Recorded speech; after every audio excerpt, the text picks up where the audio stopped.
Vintage car, दिल को छूने वाली कहानी। रमेश जी की अकेलेपन ने, दुख ने और बचपना का रूप लेना शुरू कर दिया था। 5 साल पहले रिटायर होने से पहले उन्होंने बहुत कुछ प्लान करके रखा था, लेकिन उनकी पत्नी सीमा जी पहले ही अपने आगे के प्रवास के लिए निकल गई थी। वह प्रवास जो मौत के बाद शुरू होता है। रमेश जी सीमा जी के बिना अपने आप को बहुत अकेला महसूस करते थे, लेकिन समय के साथ उन्होंने अपना रूटीन बदल दिया था।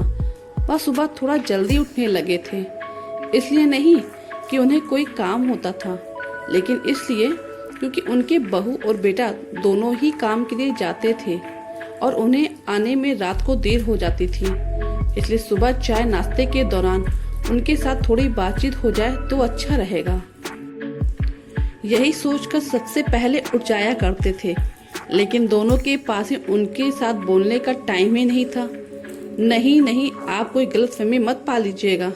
ऐसा नहीं था कि रमेश जी के साथ अच्छा बर्ताव नहीं करते थे या किसी सीरियल में जैसे दिखाते हैं वैसा बर्ताव करते थे। उन्हें अपने बहू और बेटे से कोई शिकायत नहीं थी। दोनों ही अपने पिता और ससुर से जैसा बर्ताव करना चाहिए वैसा ही करते थे। लेकिन एक बार रमेश जी को ज्यादा ही जल्दी जाग गए और उन्हें चाय पीने की तलब लगी। उन्होंने किचन में जाकर चाय बनानी चाही, लेकिन चाय उबलकर गिर गई और पूरा किचन का प्लेटफॉर्म खराब हो गया। बहू ने ससुर को तो कुछ नहीं कहा, लेकिन उसे गुस्सा जरूर आया था और यह उसकी बॉडी लैंग्वेज से साफ दिखाई पड़ता था। उस दिन तुरंत बेटे ने उनसे कहा कि बाबूजी, हमारा पूरा काम खत्म होने के बाद मैं आपके लिए चाय लेकर आया करूंगा आपके रूम में। एक बार उन्होंने अपने पोते को बस यूं ही कहा था, चलो आज मैं तुम्हें स्कूल छोड़ देता हूँ। तो वह कहता है कि दादाजी, आपको आने की जरूरत नहीं है, मैं अब बड़ा हो गया हूँ। अगर आप मेरे साथ आएंगे तो बाकी बच्चे मेरा मजाक उड़ाएंगे और मुझसे कहेंगे कि अकेले आने में डर लगता है, इसलिए दादाजी को साथ में लेकर आया है। उस दिन से रमेश जी चाहे सुबह कितनी ही जल्दी उठ जाएं, वह अपने ही रूम में रहते थे। हॉल में क्या कर चल रहा है उनका अंदाजा लेने के लिए ही बाद में बाहर आते थे। उन्हें पता चल गया था कि वह उनके जीवन का हिस्सा जरूर थे, लेकिन ऐसा हिस्सा जिसे यह लोग अनदेखा करना चाह रहे थे। अब उन्होंने अपना वक्त बिताने के लिए शाम को सैर सपाटे पर निकलना शुरू कर दिया था। उनका रास्ता तय था। वो अपने घर से निकलकर बाजार के 2-3 शोरूम के पास से हर दिन गुजरते थे। इन शोरूम में रखी गाड़ियों को देखकर उन्हें अच्छा लगता था। उन्हें पहले ही गाड़ियों का शौक था, इसलिए यहाँ उनका वक्त अच्छा कटता था। एक दिन गाड़ियों में कुछ अलग दिखा। कई सारी नई और ब्रांडेड गाड़ियों में एक पुरानी गाड़ी ऐसी भी थी जो अलग रखी हुई थी। उसके लिए अलग जगह थी, उसे अलग तरीके से सजाया हुआ था।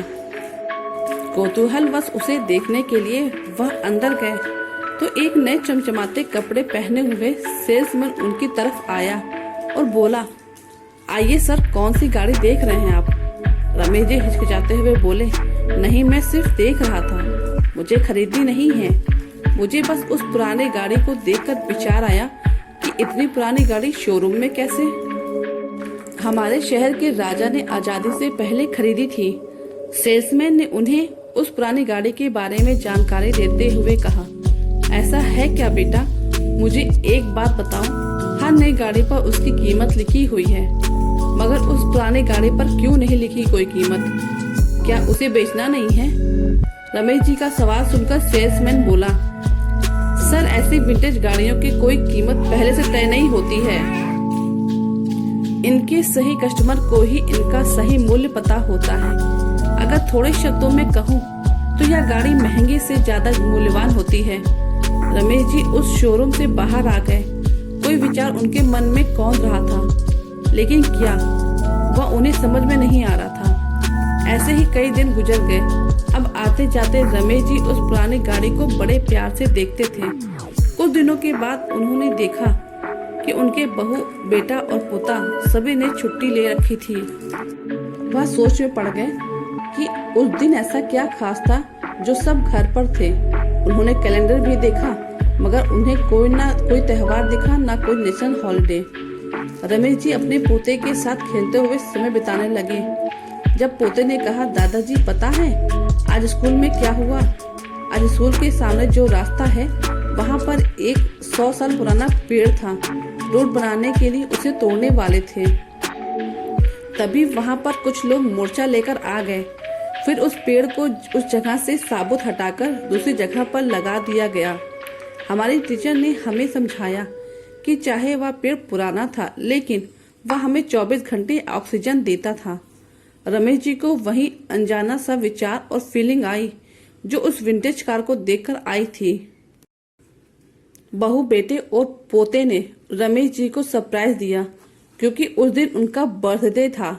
रमेश जी 80 साल के हो चुके थे।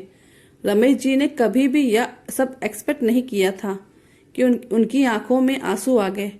बहू ने उस दिन उनके पसंद का खाना बनाया था और बड़े प्यार से उन्हें परोस रही थी। सभी ने रमेश जी के साथ पूरा दिन बिताया और ढेर सारी बातें की।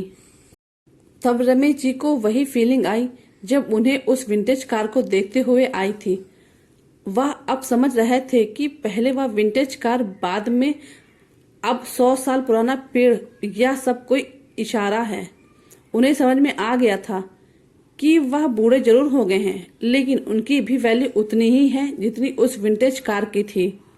दोस्तों, हर बेटा या बेटी अपने माँ बाप के साथ खराब व्यवहार नहीं करते। कभी कभी माँ बाप भी अपने अकेलेपन के चलते नेगेटिव सोचने लगते हैं। इस कहानी को उन सभी माँ बाप और बेटा बेटियों के साथ शेयर कीजिए जो एक दूसरे को तो बेहद प्यार करते हैं, लेकिन कुछ परिस्थितियां और गलत फहमियों की वजह से एक दूसरे से दूर होते जा रहे हैं। तो कैसी लगी ये कहानी? आपको अच्छी लगी तो चैनल को लाइक और सब्सक्राइब करिएगा और कमेंट करके जरूर बताइएगा किस किस के साथ ऐसा हुआ है।